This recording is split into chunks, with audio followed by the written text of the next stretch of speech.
이 병원에서는 노인이 죽는 게 뉴스도 안 됩니다. 오미자는 침대에 누워 천장을 보고 있었어요. 78살. 외곽 숲으로 둘러싸인 어느 요양병원에 입원한 지 보름째였습니다. 겉으로는 무릎 관절 때문에 들어온 평범한 환자였어요. 보호자도 있었고 서류도 멀쩡했습니다. 하지만 이 병실에 들어온 진짜 이유는 따로 있었어요. 미자는 젊었을 때 보험사 특수조사팀에서 일했습니다. SIU 사고 현장, 사망 진단서, 보험 사기, 살인 위장 사건까지 숱하게 봐왔어요. 30년을 그 일에 바쳤습니다. 정년 퇴직한 지는 10년이 넘었지만 사람 죽는 냄새만큼은 아직도 잊히지 않았어요. 그리고 이 병원에서는 그 냄새가 났습니다. 할머니, 혈압 재볼게요. 간호사가 팔에 커프를 감았어요. 미자는 일부러 몸을 굳게 만들며 말했습니다. 요즘 어지러워서 밤에 잠을 잘 못 자겠어. 연세가 있으셔서 그래요. 약 드시면 괜찮아질 거예요. 약. 미자는 그 단어가 나올 때마다 눈을 가늘게 떴어요. 약이라는 건 사람을 살리기도 하지만 조용히 보내는데도 쓰입니다. 예전 사건들에서 수없이 봤어요. 1997년 인천 사건, 2003년 부산 사건. 모두 약이었습니다. 그날 오후 병동 식당에서 점심을 먹고 있을 때였어요. 301호 할아버지 새벽에 돌아가셨대. 누군가 조용히 말했습니다. 어제까지 밥도 잘 드셨잖아. 그러니까 심장마비래. 미자의 숟가락이 멈췄어요. 심장마비. 가장 편한 사인이죠. 부검도 잘 안 하고 노인이면 당연하다고 생각하니까요. 미자는 예전에 그런 사건을 15건 처리했습니다. 심장마비로 위장한 살인이요. 그날 밤 미자는 일부러 잠을 자지 않았어요. 복도 불이 희미하게 켜진 상태에서 눈만 감고 귀를 열어뒀습니다. 새벽 1시 반쯤 발소리가 들렸어요. 간호사 순찰 소리와는 달랐습니다. 더 조심스러운 걸음이었어요. 문 앞에서 멈춘 소리. 잠시 후 복도 쪽으로 다시 움직였습니다. 미자는 천천히 눈을 떴어요. 그리고 혼잣말처럼 중얼거렸습니다. 패턴이네. 다음 날 미자는 일부러 병동 간호사에게 말을 붙였어요. 요즘 병실 많이 비는 것 같네요. 아, 네, 연세 드신 분들이다 보니. 대답은 매번 비슷했어요. 미자는 병원 게시판 앞에 서서 퇴원, 전원, 사망 명단을 훑어봤습니다. 달력에 표시된 날짜가 눈에 들어왔어요. 3주 간격. 미자는 그걸 보는 순간 확신했어요. 자연사가 아니다. 사람을 골라서 보내고 있다. 며칠 뒤 미자는 일부러 사회복지사 면담을 신청했습니다. 제가 혹시 병원비 미납되면 어떻게 되나요? 장기 입원 환자분들은 보호자랑 상의해서 재정관리 도와드려요.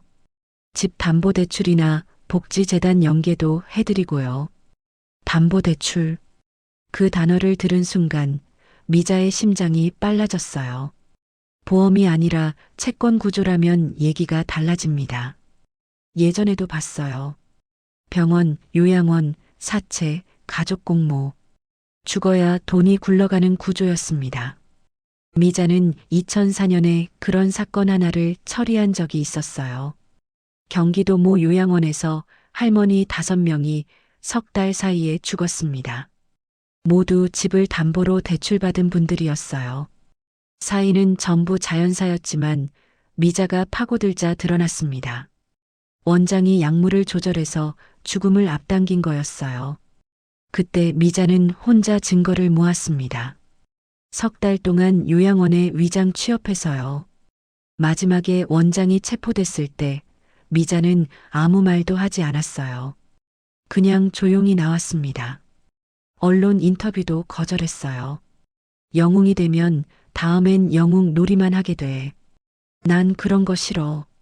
당시 상사가 물었습니다. 그럼 왜 이 일해? 죽은 사람은 말 못하잖아요. 누군가는 대신 말해야죠. 그게 미자가 30년 동안 이 일을 한 이유였어요. 그날 밤 미자는 병동 끝에서 대기했습니다. 새벽 2시 엘리베이터 문이 열리고 중년 남자가 내렸어요. 흰 가운을 입고 있었습니다. 병원장이었어요. 그는 곧장 305호로 들어갔습니다. 미자는 복도 기둥 뒤에서 숨을 죽였어요. 문틈 사이로 봤습니다. 링거줄, 주사기, 그리고 원장이 누군가에게 조용히 말하는 소리가 들렸어요. 보호자한테는 이미 얘기 끝났습니다. 오늘이면 계약도 정리됩니다. 계약. 그 말이 나오는 순간 미자는 확신했어요. 이건 치료가 아니라 거래였습니다. 미자는 천천히 휴대폰을 꺼냈어요. 녹화를 시작했습니다. 손이 떨렸지만 렌즈는 흔들리지 않았어요. 30년 동안 훈련된 손이었습니다. 병실로 돌아온 미자는 한참을 앉아 있었어요. 가슴이 가라앉지 않았습니다. 계약이라는 단어가 계속 머릿속을 맴돌았어요. 문득 딸 생각이 났습니다. 미자의 딸 수진이는 26에 교통사고로 죽었어요. 1999년 여름이었습니다. 가해자는 음주운전자였고 보험금을 노린 계획적 사고였어요. 미자가 직접 수사에 참여했습니다. 석 달 동안 밤낮으로 증거를 모았어요. 결국 가해자는 잡혔습니다. 하지만 딸은 돌아오지 않았어요. 그 이후로 미자는 더 악착같이 일했습니다. 다른 누군가의 딸은, 아들은, 부모는 살리고 싶었어요. 그게 수진이를 보내는 방법이라고 생각했습니다. 수진아, 엄마 또 일 시작했어. 미자가 혼잣말처럼 중얼거렸어요. 다음 날 오전 미자는 사회복지사를 다시 찾았습니다. 어제 말한 재정관리 상담, 조금 더 자세히 듣고 싶어요. 사회복지사는 친절하게 서류를 꺼냈어요. 장기 입원 환자분들 중에 병원비 부담이 크신 분들은요, 주거 담보대출이나 생활비 대출을 연결해 드려요. 병원에서 소개해 드리는 재단이 있어서 절차도 빠르고요. 그 재단 이름이 뭐예요? 도안의료복지재단이요. 미자의 속이 차가워졌어요. 원장 이름과 같은 법인. 우연일 리 없었습니다. 그럼 보호자 동의도 받아요? 네. 대부분 자녀분들이 같이 오셔서 서류 작성하세요. 오히려 다들 감사해 하세요. 병원비 해결되니까요. 감사. 미자는 그 말이 가장 소름 끼쳤어요. 감사할 상황을 만들어 놓고 그 대가로 집을 가져가는 구조였습니다. 병원은 치료자가 아니라 중개인이었어요. 그날 오후 미자는 병동에서 제일 말이 많은 환자에게 다가갔습니다. 윤할머니였어요. 언제나 간호사와도 보호자와도 자주 다투던 분이었습니다. 할머니, 혹시 보호자분 자주 오세요? 아들놈, 요즘은 잘 안 와. 병원에서 서류 쓰라고 할 때만 와. 무슨 서류요? 집 담보 잡는다고 뭐 이것저것. 병원비 대신 처리해 준다길래 사인했지. 윤 할머니의 목소리는 담담했어요. 하지만 미자는 그 안에 있는 체념을 들었습니다. 그 뒤로 아드님이 뭐라던가요? 집은 이미 넘어갔다고 하더라. 난 잘 몰라. 어차피 살지도 못하는 집인데 뭐. 미자는 가슴이 아팠어요. 이미 포기한 사람의 목소리였습니다. 할머니, 혹시 다른 환자분들도 그렇게 하셨어요? 다들 그래. 여기 오래 있는 사람들은 다 그렇게 해. 안 그러면 병원비 못 내잖아. 미자는 고개를 끄덕였어요. 구조가 보였습니다. 환자를 담보로 돈을 빌려주고 죽으면 집을 가져가는 구조. 그리고 죽음을 앞당기는 거였어요. 그날 밤 미자는 다른 환자를 찾았습니다. 박할머니였어요. 74. 남편을 요양병원에서 먼저 보내고 혼자 남아 이곳에 들어온 분이었습니다. 할머니, 제가 드릴 말씀이 있어요. 미자가 조용히 말했어요. 무슨? 이 병원 이상해요. 박 할머니가 미자를 봤습니다. 눈빛이 흔들렸어요. 나도 느꼈어. 근데 뭘 어떻게. 나이 먹은 사람이 뭘 할 수 있겠어. 할 수 있어요. 같이 하면. 미자가 박 할머니 손을 잡았습니다. 저 옛날에 보험사에서 일했어요. 이런 거 전문으로 조사했어요. 도와주실 수 있어요? 박 할머니는 한참을 미자를 봤어요. 그리고 천천히 고개를 끄덕였습니다. 해보자. 우리 남편도 여기서 죽었어. 그때도 이상했는데 난 아무것도 못했어. 박 할머니의 목소리가 떨렸어요. 이번엔 하고 싶어. 늙었어도. 미자가 박 할머니를 안았습니다. 고마워요. 그날 밤부터 두 사람은 교대로 복도를 지켰어요. 미자가 오늘 밤, 박 할머니가 내일 밤. 조용히 숨어서 지켜봤습니다. 일주일이 지났어요. 아무 일도 없었습니다. 하지만 열흘째 되던 밤이었어요. 미자와 박 할머니가 함께 복도 구석에 숨어 있었습니다. 새벽 2시 엘리베이터 문이 열렸어요. 병원장이 나왔습니다. 손에 작은 가방을 들고 있었어요. 308호로 들어갔습니다. 미자가 박 할머니를 봤어요. 고개를 끄덕였습니다. 두 사람은 조용히 308호 문 앞으로 갔어요. 문틈으로 안을 봤습니다. 병원장이 링거를 확인하고 작은 주사기를 꺼내는 게 보였어요. 미자는 떨리는 손으로 휴대폰을 꺼냈습니다. 촬영을 시작했어요. 그때 병실 안에서 보호자 목소리가 들렸습니다. 선생님, 정말 고통 없죠? 네. 자연스럽게 가실 겁니다. 이미 의식도 거의 없습니다. 계약서대로 내일이면 정리됩니다. 자연스럽게. 미자는 이를 악물었어요. 자연사가 아니라 철이었습니다. 박 할머니가 미자 팔을 꽉 잡았어요. 온몸이 떨리고 있었습니다. 저 사람이, 우리 남편도.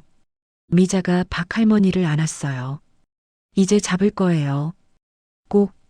병원장이 나간 뒤 두 사람은 잠시 기다렸습니다. 그리고 308호로 들어갔어요. 환자는 아직 숨이 붙어 있었습니다. 하지만 링거에 뭔가가 들어간 상태였어요.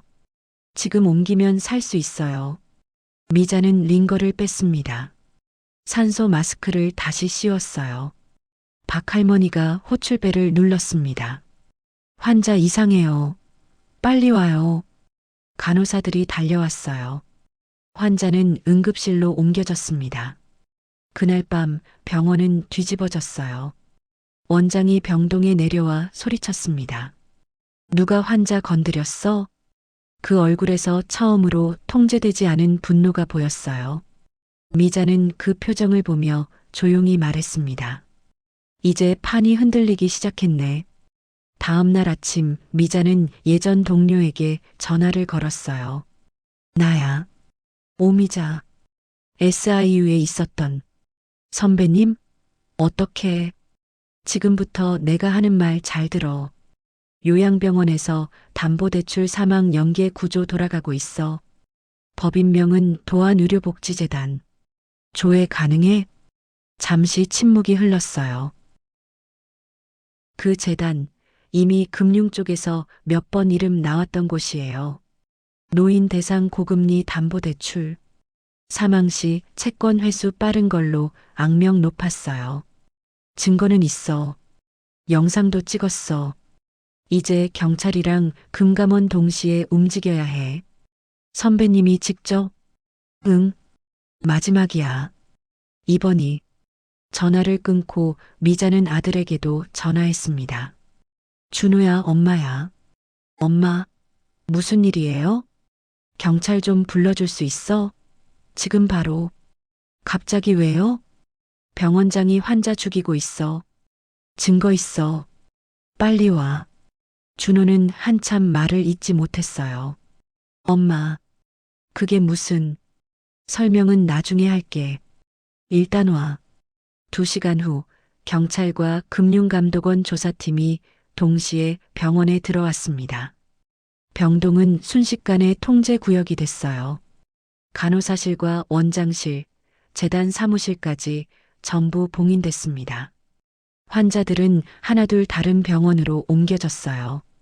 보호자들은 복도에서 서로 얼굴만 바라보며 웅성거렸습니다. 미자는 휠체어에 앉아 그 장면을 조용히 지켜봤어요. 예전 현장들과 똑같았습니다. 사람이 무너질 때는 늘 이렇게 소리가 크지 않았어요. 조용히 하지만 완전히 무너졌습니다. 형사가 미자에게 다가왔어요. 할머니, 촬영한 영상이 결정적이었습니다. 재단 자금 흐름이랑 대출 계약까지 다 맞아떨어집니다. 보호자들은요? 일부는 적극 가담했고 일부는 묵인했습니다.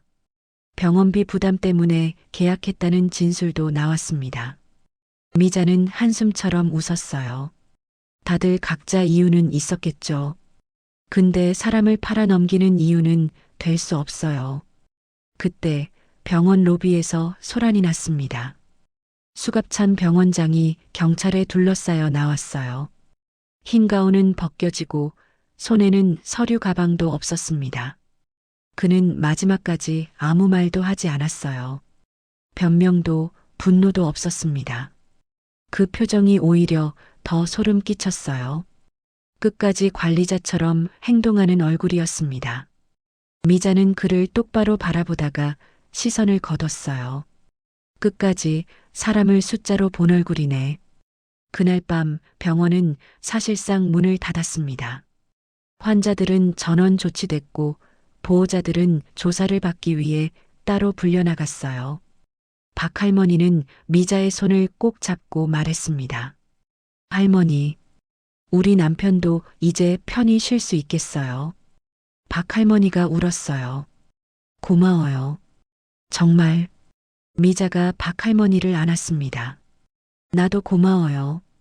혼자였으면 못했을 거예요. 며칠 뒤 뉴스가 연달아 나왔어요. 요양병원 원장 및 의료재단 관계자 구속, 노인담보대출 조직적 사기 및 살인 방조 혐의. 미자는 병실 TV로 그 보도를 조용히 봤습니다. 인터뷰 요청 전화도 여러 번 왔지만 전부 거절했어요. 왜 안 나가세요? 할머니가 영웅인데. 간호사가 말했습니다. 미자는 고개를 저었어요.